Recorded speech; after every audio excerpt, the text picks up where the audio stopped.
সব ভেঙে চুরে পড়ছে। অসংখ্য বড় বড় মাছ রয়েছে, অনেক খারাপ অবস্থায়। এইটা হচ্ছে রাজবাড়ির অংশ, পুরনো বাড়ি রয়েছে। তো এখানে এখনো স্নান করে হয়তো। টোটাল এখানে 85টা বাচ্চা আছে আর 12টার মধ্যে বন্ধ হয়ে যায়।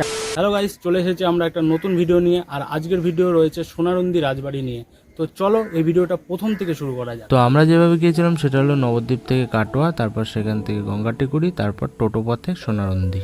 তো এখন আমরা আছি কাটোয়া জংশনে। এখান থেকে ট্রেন ধরে যাব গঙ্গাটিকুড়ি স্টেশন, তারপরে ওখান থেকে টোটো করে যাব সোনারন্দি রাজবাড়ি। পাশেই দাঁড়িয়ে আছে আজিমগঞ্জ এক্সপ্রেস, ওভারব্রিজ দিয়ে উঠে তারপরে যাব।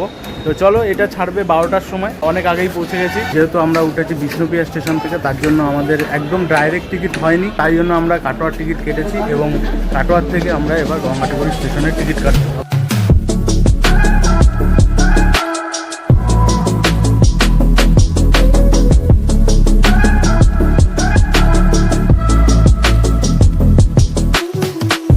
তো এখন আমরা বসে আছি গঙ্গাটিকুড়ি স্টেশন। এখনই ট্রেনটা চলে গেল। তোমরা প্ল্যাটফর্মের ওপাশে গিয়ে টোটো ধরেও যেতে পারো। আর আমরা যাব এখন এই সোজা দিয়ে একটুখানি হেঁটে ওই মেন রোড ধরবো, তারপরে ওখান থেকে যাব। একটা গাছের নিচে বসে আছি, খুব সুন্দর বসার জায়গা করে দিয়েছে।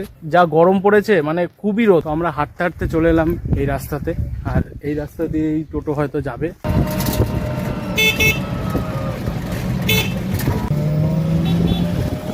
খুব সুন্দর একটা দিঘি।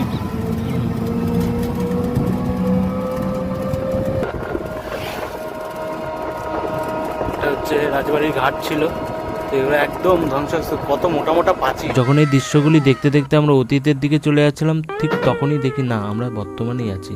তো যেমন তেমন করে আমরা পৌঁছালাম সোনারন্দি রাজবাড়ির গেটে। এখানে ঢুকতেই দেখতে পাচ্ছ সব প্রাচীন ঐতিহ্য সব ধ্বংসস্তূপ হয়ে গেছে।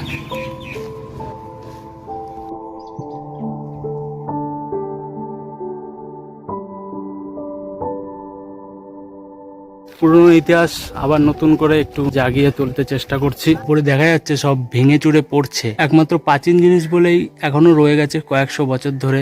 প্রথমে আমরা সাইডে যেগুলো রয়েছে সেগুলো একটু এক্সপ্লোর করি, তারপরে ভেতরটা ঢুকছি। তো এখানে কি কি ইতিহাস রয়েছে সেগুলো আমরা একটু একটু করে বলবো, তোমাদের জানতে সুবিধা হবে। তো মুর্শিদাবাদ জেলার কান্দি মহকুমার দক্ষিণ প্রান্তে অবস্থিত এই গ্রামটি সোনারন্দি গ্রাম। আর এই সোনারন্দি গ্রামে আসতে হলে প্রথমে কাটোয়া গঙ্গাটিকুড়ি স্টেশনে নেমে টোটো পথে সোনারন্দি রাজবাড়িতে পৌঁছতে হবে। আমরা এখন হয়তো রয়েছি পেছনের দিকে।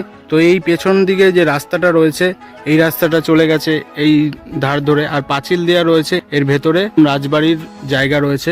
আমরা শুনেছি এই রাজবাড়িটা 54 বিঘা জমি নিয়ে অবস্থিত রয়েছে। আর 54 বিঘা জমির মধ্যে রাজা এই রাজবাড়িটা স্থাপন করেছে। আর তার কিছু কিছু অংশ এখনো রয়ে গেছে, তবে খুবই খারাপ অবস্থায় পড়ে রয়েছে। তো ভেতরে ঢুকে আমরা অবশ্যই তোমাদের দেখাবো। আর ভেতরে এখন প্রচুর জঙ্গল হয়ে রয়েছে, কিছু কিছু যাওয়ার রাস্তা রয়েছে, সেখান দিয়ে আমরা যাচ্ছি। এটা কি বলতে পারবো না, তবে এটা রয়েছে অনেক খারাপ অবস্থায়। কবে যে ভেঙে পড়তে পারে সেটা আমরাও জানি না। তবে 4 বছর আগেও এরকমই দেখেছিলাম, এখনো এসে এরকমই দেখছি। যেহেতু আগেকার দিনের জিনিস, তার জন্য হয়তো ভারেই রয়ে গেছে এখনো। এখন আমরা ওপাশ থেকে চলে আসলাম এখানে। এখানে একটি পুরনো বাড়ি রয়েছে, কে থাকে জানি না।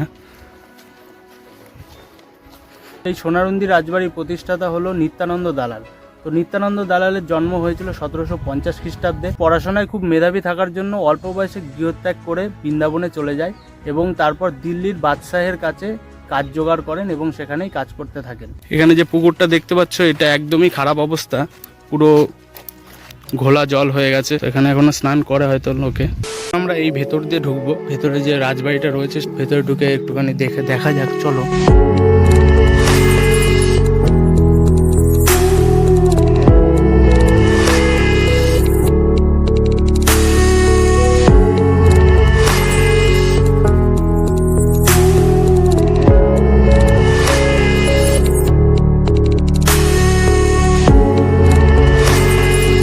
তো এই রাজবাড়িটা যে দেখছো, এর সঙ্গে লাগোয়া রয়েছে বিল্ডিংটা। এটা একই ছিল। তো এরা একটু রিপেয়ার করে এরা এখন একটা অনাথ আশ্রম চালাচ্ছে, খুবই ভালো একটা বিষয়। আর এইটা হচ্ছে রাজবাড়ির অংশ, বাকি অংশ পড়ে রয়েছে, যেটা সকাল 12টার মধ্যে বন্ধ হয়ে যায় আর 4টে থেকে খোলে বিকেল। তো তোমরা আসলে সকাল থেকে 12টার মধ্যে আসবে, আর নয়তো বিকেল 4টে থেকে খোলা থাকবে। আমরা তো ভুল টাইমে চলে এসেছি, তার জন্য আমরা ঢুকতে পারলাম না ভেতরে। এর পাশেই রয়েছে একটি পুকুর, যেটি কিশোরী সাহেব তৈরি করেছিল। আর তার পাশেই গোপেশ্বর শিব মন্দির, যেটি রয়েছে পেছনে। এই যে দেখতে পাচ্ছ, এটি হচ্ছে গোপেশ্বর শিব মন্দির, যেটি তৈরি করেছিল ওই কিশোরী সায়র। আর এই সেই পুকুর যেটি মন্দিরের একদম পাশেই রয়েছে। আর আপাতত এই পুকুরে প্রচুর বড় বড় মাছ রয়েছে। তবে এটির একটি ইতিহাস রয়েছে, যেটি হলো এখানে নাকি আগে সোনার নথ পড়া মাছ দেখা যেত, আর সেটি নাকি কেউ ছাড়েওনি। অনেকদিন আগে কেউ একজন এই পুকুর থেকে মাছ ধরার চেষ্টা করেছিল, তবে শোনা গেছে যে সে পরে মুখে রক্ত উঠে মারা গেছে। অসংখ্য বড় বড় মাছ রয়েছে।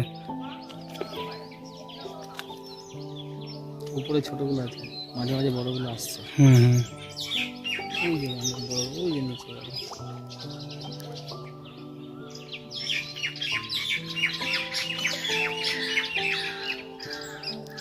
এই যে বড়গুলো।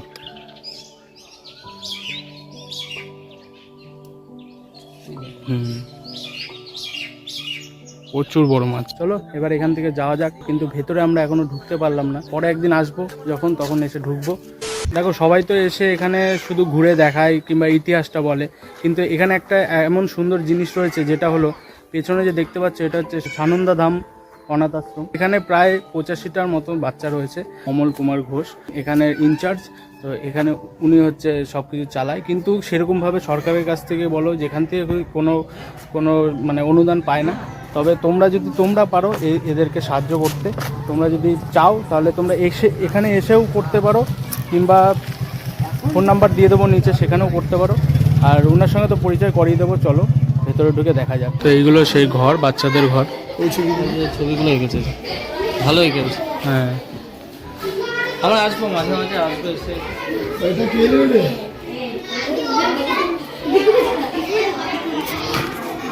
এগুলো হচ্ছে বাচ্চাদের ঘর। ছেলেদের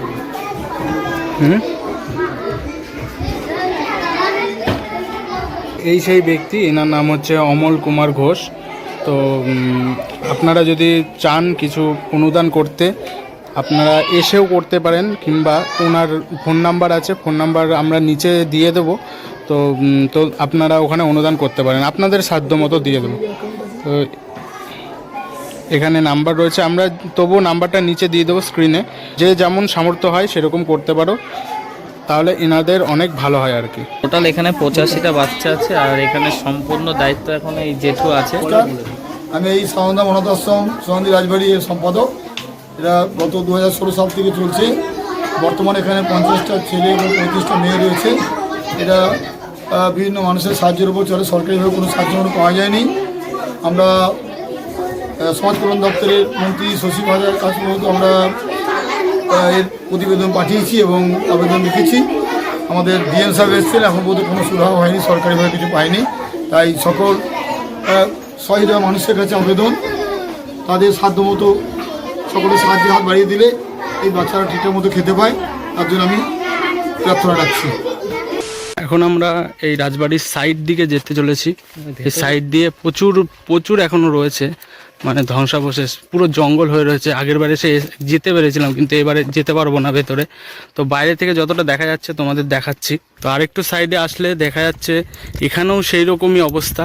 তো সামনে যেটা দেখলাম আমরা, যে অনাথ আশ্রম, সেখানে একটু মেরামত করার জন্য কিছুটা মানুষ থাকতে পারছে এখন। তোমরা যদি আসো তাহলেই দেখলে বুঝতে পারবে যে এখানে কতটা ভয়ানক জায়গা আর কি, আর কতটা এরিয়া জুড়ে এই জায়গাটা তৈরি রয়েছে। আর এত জঙ্গল হয়ে রয়েছে, এর ভেতরে ঢুকলে অবশ্যই কারোর দর্শন পাবে।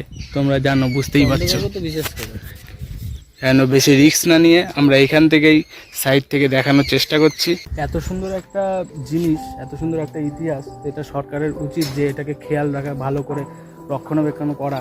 কিন্তু এটা এখন পুরোটাই ইতিহাসে চাপা পড়ে গেছে, ইতিহাসের পাতায় আর আসেনি। তার জন্য উচিত যে এটাকে একটা সুন্দর একটা দার্শনিক জায়গা করে তোলা। বলার অবস্থা একটু খারাপ হয়ে গেছে, কারণ এত রোদের মধ্যে ঘুরতে ঘুরতে আর বলতে পারছি না কথা। যতটা পারলাম ততটা ঘুরে দেখালাম। আর তোমাদের যদি ভালো লেগে থাকে তোমরা অবশ্যই শেয়ার করো ভিডিওটাকে। আর তোমাদের যদি দেখার ইচ্ছে হয় তাহলে তোমরা এখানে এসে ঘুরে যাও, আর তোমরা এই জায়গাটা সবার কাছে পৌঁছে দাও। আর ভিডিওটা ভালো লাগলে লাইক করো, শেয়ার করো, কমেন্ট করো। আর যদি এর মধ্যে কোনো ভুল ত্রুটি হয়ে থাকে তোমরা মানিয়ে নিও। কতটা বলতে পারলাম জানি না, তবে আমরা যেটুকুনি জেনেছি সেটুকুনি তোমাদের কাছে তুলে ধরলাম। আর এখানে একটা অনাথ আশ্রম আছে, তোমাদের দেখালাম, সেইটাতে তোমরা কিছু অনুদান করতে পারো। চলো দেখা হচ্ছে নেক্সট ভিডিওতে, ততক্ষণের জন্য থ্যাঙ্কস ফর ওয়াচিং।